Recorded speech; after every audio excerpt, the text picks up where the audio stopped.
북괴 김정은이가 집권한 지 12년이 된 북한.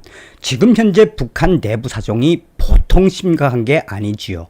그전 방송에서도 강조를 해드렸습니다만 우리가 윤석열 대통령 시대에 반드시 북한 동포를 구원하고 북괴 김정은을 멸망시킬 수 있는 통일의 기틀, 자유북진 통일의 기틀을 만들어야 한다라고 강조한 이유도 바로 현재 북한 김정은의 여러 상황들에서 무엇이 보인다? 김정은의 멸망의 징조들이 곳곳에서 감지되고 있습니다. 또한 저의 WTR 내부혁명 조직원들이 보내온 소식에 따르면 당 간부들도 월급을 못 주고 있는 이 상황에 북한 인민들이 오죽하겠습니까? 자, 얼마 전에 북한에서 전국적으로 지금 괴담이 돌고 있는데 이 충격적인 괴담의 그 진원지가 어디이며 이 충격 괴담이 사실인지 아닌지 제가 북한 내부 소식통에게 여쭤보았습니다. 팩트였으며 현재 북한 전역에서 우리의 경찰이라고 할 수 있는 사회안전원들에게 인민들의 반항 곳곳에서 이어지고 있습니다. 정성산TV 좋아요, 구독, 알림은 큰 힘이 되겠습니다. 후원해주시는 모든 분들께 가열차게 멸공. 자, 우선 제 WTR 소식통의 소식과 함께 중요한 여러 가지 상황들을 딱 한마디로 말하면 무엇이다? 우리가 김정은의 유고도 잘 눈여겨봐야 한다는 것은 김정은의 건강이 나날이 악화되고 있다라고 제가 그전 방송에서도 강조했죠. 중요한 건 무엇이겠습니까? 북한 김정은이가 유고된 이후에 김여정과 그의 백두혈통 무리들이 중국인민해방군을 북한으로 진주시키는 시나리오가 가장 위험하다라고 제가 강조해 드리지 않았습니까?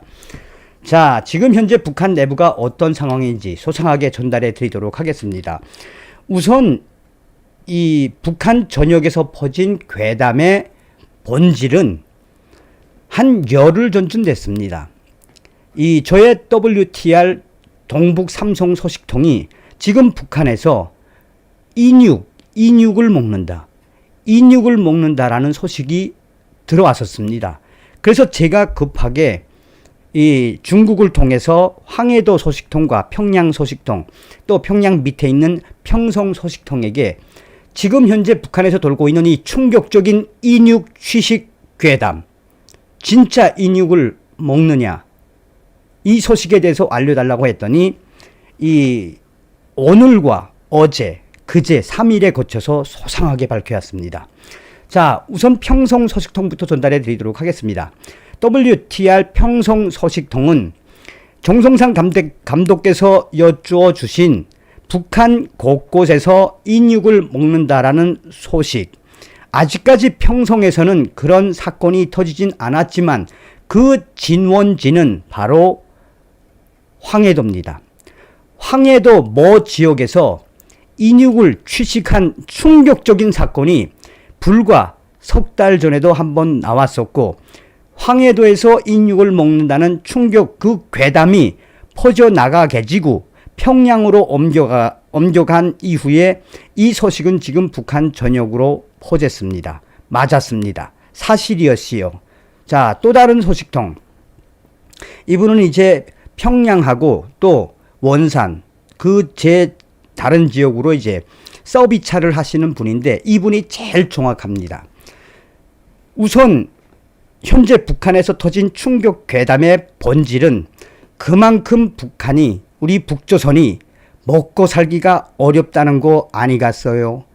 현재 황해도에서 터져나온 인육 먹는다는 소식, 이 소식은 지금 평안북도, 신의주, 또 함경북도, 나진 쪽까지 쭉 퍼졌는데 아이러니하게도, 그러니까 이 소식의 본질, 아이러니하게도 저는 이분 소식에서 또 무엇을 봤느냐, 황해북도에서도 2달 전에 인육을 먹었다, 인육을 취식했다라는 소식이 들려온 적도 있습니다.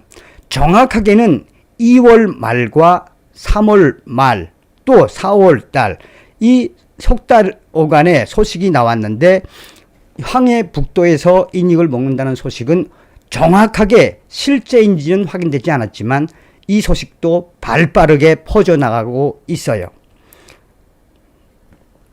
자, 그리고 이 익명을 할 수밖에 없는 이 소식통은 뭐라고 강조했느냐. 지금 현재 북조선 얼마나 어려우면 인유까지 먹는다는 충격적인 괴담과 그 사실이 계속해서 퍼져나가겠습니까? 이 소식은 평양에 있는 중앙당 간부들도 알고 있는 소식입니다. 그만큼 조선이, 북한이 매우 어렵다라고 보시면 되겠어요. 그러니 현재 북조선 전역에서 얼마나 어려우면 인육을 먹는다, 인육을 먹었다, 인육을 판매한다, 뭐 이런 괴담이 계속 퍼져 나가겠습니까? 라고 전해왔습니다. 자, 저의 WTR 내부 소식통이 지금 인민들이 얼마나 악에 바쳤으면 사회안전원들에게 잡으면 온갖 육두문자 욕을 쓰면서 야, 네가 뭘 해준 게 뭐가 있는데 내가 뭘 잘못했는데 하면서 북한 전역에서 지금 사회안전원들, 우리 말은 경찰이지요. 사회안전원들에 대한 반항이 수태심합니다.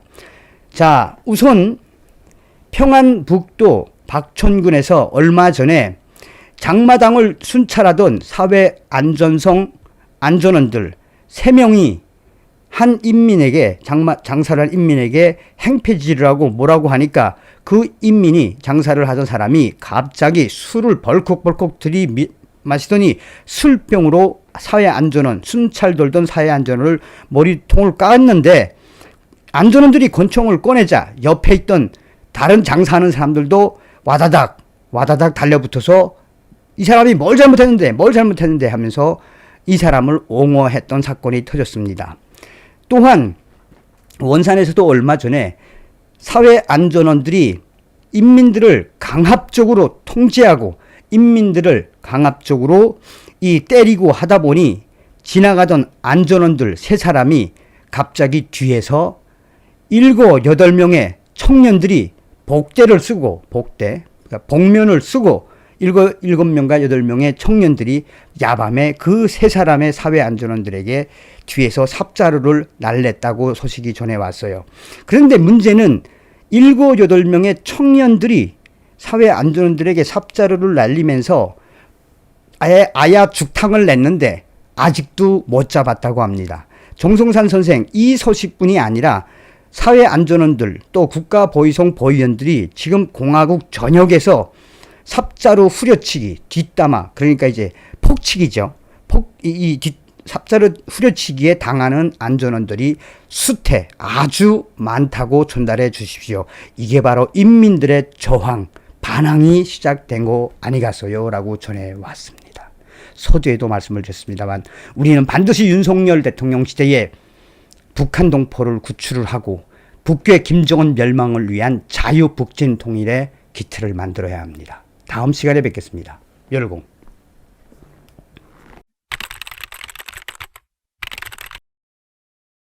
지금 북한 주민들은 불만으로 가득 찼습니다. 북한의 내부 상황을 더 자세히 살펴보기 위해서 BBC와 비밀 인터뷰를 했다는 소식입니다. 북한 내부 소식통에 따르면 북한에서 식량 부족으로 이웃이 굶어 죽었다는 북한 주민들의 증언이 나왔다. BBC는 14일 한 전문 매체 데일리 NK의 지원으로 평양과 중국 국경 근처 마을 등에 거주하는 일반 주민 3명을 인터뷰했다고 밝혔다. 이들 북한 주민들은 북중 간 국경이 폐쇄된 이후로 굶어 죽거나 법 위반으로 처형당할까 봐 두렵다고 말했다. 전문가들은 인터뷰에 묘사된 북한의 상황이 1990년대 고난의 행군 이후 최악임을 시사한다고 말했다고 BBC는 전했다. 전문가들은 전 세계에서 가장 고립된 국가로 손꼽히는 북한 내부 주민과의 이번 독점 인터뷰를 통해 북한이 1990년대 이후 현재 가장 심각한 상황임을 짐작해 볼 수 있다고 설명했다. 지난 2020년 북한 당국은 국경을 봉쇄하며 필수적인 공급마저 끊었다. 게다가 이번 인터뷰에 응한 주민들에 따르면 주민들의 삶에 대한 통제도 더욱 심해졌다고 한다. 정작 북한 당국은 BBC에 언제나 자국민의 이익을 최우선으로 한다고 설명했다. BBC는 북한의 정보원 네트워크를 운영하며 북한 관련 소식을 전문으로 다루는 매체 데일리 NK의 도움을 받아 북한에 사는 일반 주민 3명을 비밀리에 인터뷰할 수 있었다. 이들 주민 3명은 BBC와의 인터뷰에서 당국의 국경 봉쇄 이후 굶어 죽거나 규칙 위반으로 처형당하거나 둘 중 하나의 운명을 맞게 될 거라며 두렵다고 전했다. 이처럼 현재 북한에 사는 일반 주민들의 이야기를 직접 들을 수 있는 보기 드문 기회였다. 탈북민 지원 단체 리버티 인 노스 코리아의 박석길 국장은 이번 인터뷰를 통해 북한 내부적으로 처참한 비극이 펼쳐지고 있음을 알 수 있다고 평가했다. 먼저 수도 평양에 사는 여성 주민은 BBC와의 인터뷰에서 집에서 아사한 일가족 3명의 이야기를 들려줬다. 지연이라는 이름의 이 여성은 배급받은 물을 가져가라고 지인 집 문을 두드렸는데 아무런 대답이 없었다고 설명했다. 이에 당국이 집 내부로 들어가 보니 모두 사망한 채 발견됐다고 한다. 지연 씨를 포함해 이번 인터뷰에 응한 모든 주민의 이름은 신변 보호를 위해 가명을 사용했다. 중국 접경 지역 근처에서 건설 노동자로 일한다는 찬호 씨는 BBC와의 인터뷰에서 식량이 제대로 공급되지 않은 탓에 자신이 사는 마을에서만 이미 5명이 굶주림으로 사망했다고 전했다.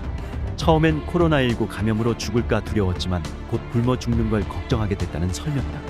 북한은 단 한 번도 2,600만 주민 모두를 먹일 충분한 양의 식량을 생산한 적이 없다. 게다가 지난 2020년 1월 국경을 봉쇄하며 중국으로부터 비료, 농업기기는 물론 곡물 수입마저 끊었다.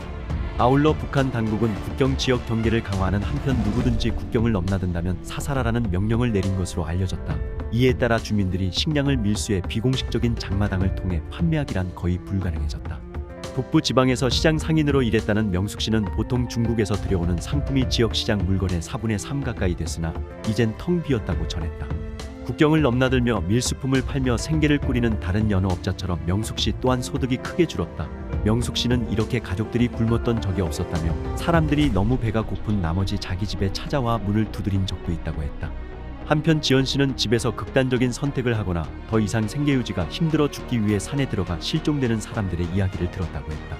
지연 씨 또한 제대로 자녀들을 먹이기 힘들다며 비슷한 상황이라고 했다. 꼬박 이틀간 아무것도 먹지 못했을 때는 자다가 죽는 건 아닌가 하는 생각이 들었을 정도다. 지난 1990년대 말 북한에선 혹독한 기근으로 무려 300만 명이 목숨을 잃은 바 있다. 그리고 최근 들어 다시 기근을 겪고 있다는 소문이 돌고 있다. 이번 인터뷰를 통해서도 이러한 소문에 힘이 실리는 가운데 북한이 또 한 번 재앙으로 치닫는 것 아닌지 우려하는 목소리가 높다. 북한 전문 경제학자 피터 워드는 평범한 중산층 시민들 주변에서도 굶주리는 이가 늘어난다는 사실은 매우 우려스럽다면서 아직 사회 전반적인 붕괴 및 집단 기근 사태 등을 논할 단계는 아니지만 분명 상황이 좋지 않아 보이는 건 사실이라고 설명했다. 북한 인권 실태를 조사하는 북한인권정보센터의 송한나 대표 또한 이에 동의했다. 지난 10년부터 15년간 아사자가 발생했다는 소식은 거의 들어본 적이 없습니다. 지금 현 상황은 북한 역사상 가장 혹독했던 시기와 비슷한 듯합니다. 심지어 김정은 또한 부족한 식량을 메우고자 농업 생산 활성화를 위한 여러 시도를 주문하는 한편 공개적으로 식량난을 우려하는 등 이번 사태의 심각성을 시사하는 발언을 내놓기도 했다. 그런데 김정은은 지난해만 해도 탄도 미사일을 무려 63차례나 발사하는 등 핵무기 개발 자금 지원을 우선시하는 모습이다. 심지어 이러한 시험 발사에 총 5억 달러 이상의 비용이 들어갔다는 추정치도 있는데 이는 1년간 북한 내부적으로 부족한 곡물량을 보충하는 데 필요한 예산보다 더 많다. 한편 이번 인터뷰에 응한 주민들은 북한 당국이 최근 3년간 각종 새로운 법안을 통과시키고 처벌 수위를 높이는 등 주민들의 생활도 더욱 철저히 통제하고 있다고 설명했다. 한국 정부의 통계에 따르면 코로나19 팬데믹 이전 압록강을 넘어 중국으로 향하는 탈북민 수는 매년 1000여 명에 달했다. 그러나 명숙 씨는 강가에 가기만 해도 심한 처벌을 받기 때문에 지금은 강을 건너려는 사람이 거의 없다면서 탈북이 거의 불가능하다고 전했다. 찬호 씨 또한 친구의 아들이 최근 몇 차례나 비공개 처형을 목격했다고 털어놨다. 탈북을 시도하다 잡힌 이들이 한 번에 3-4명씩 처형된다는 것이다. 하루하루 사는 게 더 힘들어지고 있다는 찬호 씨는 한 번 잘못된 행동으로 처형당할 수도 있다고 덧붙였다. 우리들은 이곳에서 꼼짝없이 갇혀 죽을 날만 기다리고 있는 셈이죠. 한편 BBC는 조사한 내용을 북한 당국에 보내 문의했으나 돌아오는 답은 우리는 어려운 시기에도 항상 인민의 이익을 우선시한다는 내용이었다.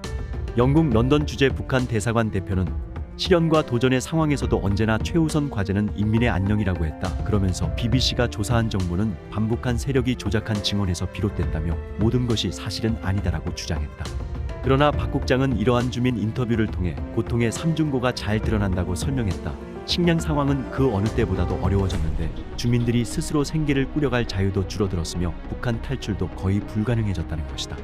그러면서 박 국장은 이러한 상황을 통해 북한 내부 상황이 그 어느 때보다도 억압적이라는 가설에 힘이 실린다고 덧붙였다. 실제로 지원 씨는 감시와 탄압이 너무 심해진 나머지 이젠 주민들끼리도 서로를 믿지 못하게 됐다고 언급했다. 지원 씨 또한 지난 2020년 12월 통과된 반동사상문화배격법 관련으로 신문받고 연행된 적이 있다고 한다. 해당 법은 주민들 간 외국 영화, TV 프로그램, 노래 등의 공유와 소비를 금지한다는 내용을 골자로 하며 외국 문화와 정보의 유입을 막겠다는 취지로 제정됐다. 이 법에 따라 한국 문화 콘텐츠 유포 시 적발될 경우 최고 사형에 이를 수도 있다. 북한 외무성에서 근무하다 2019년 한국으로 망명한 유현우 전 쿠웨이트 주재 북한 대사대리는 심해진 외국 문화 유입 단속에 충격받았다고 전했다. 김정은은 북한 주민들의 의식 변화를 가장 두려워합니다. 외국 유입 영상을 보면서 서방 세계에 대한 환상을 가지고 자신들이 처한 상황의 심각성을 알고 그렇게 불만이 차곡차곡 쌓이면 어느 순간에는 분노가 표출하거든요. 이번 인터뷰를 통해 당국을 향한 일부 주민들의 충성심은 이미 지난 3년간 시들해졌음을 느낄 수 있었다. 명숙 씨는 코로나19 이전만 해도 사람들은 김정은을 긍정적으로 바라봤다면서 이제 거의 모든 주민이 불만으로 가득 차 있다고 말했다. 정성산TV 좋아요, 구독, 알림은 큰 힘이 됩니다. 후원해주시는 모든 분들께 가열차게 멸공.